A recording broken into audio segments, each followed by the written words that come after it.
Halo sobat baku hantam, pertempuran kota city warfare tak dapat dihindari oleh militer Rusia dan Ukraina saat ini. Beritanya pasukan Rusia saat ini sedang berada di atas angin dan bergerak menuju ibu kota Ukraina, Kiev. Bahkan Rusia mulai menambah kembali pasukan mereka di Belarus untuk menusuk masuk ke ibu kota. Rusia menggunakan lapangan terbang Gomel di Belarus untuk mengatur pasukan untuk membombardir Kiev. Sementara pasukan darat Ukraina saat ini sedang bertempur di kota-kota di beberapa arah di sekitaran ibu kota Kiev, dan pasukan Ukraina juga bertempur di sekitar Mariupol di selatan dan Kharkiv di timur laut negara itu. Jadi serangan Rusia dikerahkan dari berbagai sudut, bos. Target mereka cuma satu, tentu saja untuk menurunkan sang Presiden Volodymyr Zelensky. Tampak dalam video kolom-kolom lapis baja Rusia tampaknya sedang berbaris untuk menuju kota Kiev. Namun bukan tanpa perlawanan, Ukraina dan warga sipil kabarnya memberikan perlawanan sengit di kota Ukraina.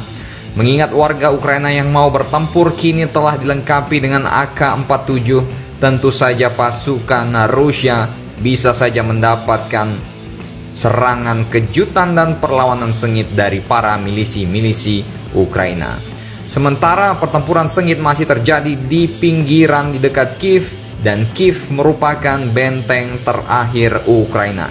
Jika Kiev jatuh, bisa dipastikan Ukraina tidak akan bertahan dalam seminggu ke depan. Saat ini, sebagian besar fasilitas militer Ukraina lumpuh karena Rusia kabarnya menghancurkan 74 fasilitas militer mereka dan 11 lapangan terbang Ukraina dibombardir. Rusia dilaporkan telah melancarkan lebih dari 200 serangan dalam sehari.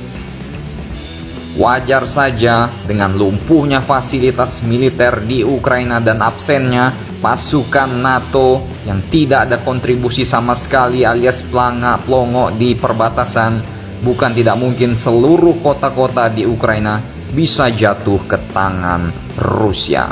Situasi ini tentu akan berubah jika NATO dan Amerika berani unjuk gigi menurunkan pasukan militer di Ukraina. Namun tentu saja dengan resiko akan mengakibatkan perang skala besar antara NATO dan Rusia. Jadi serba salah ini sepertinya.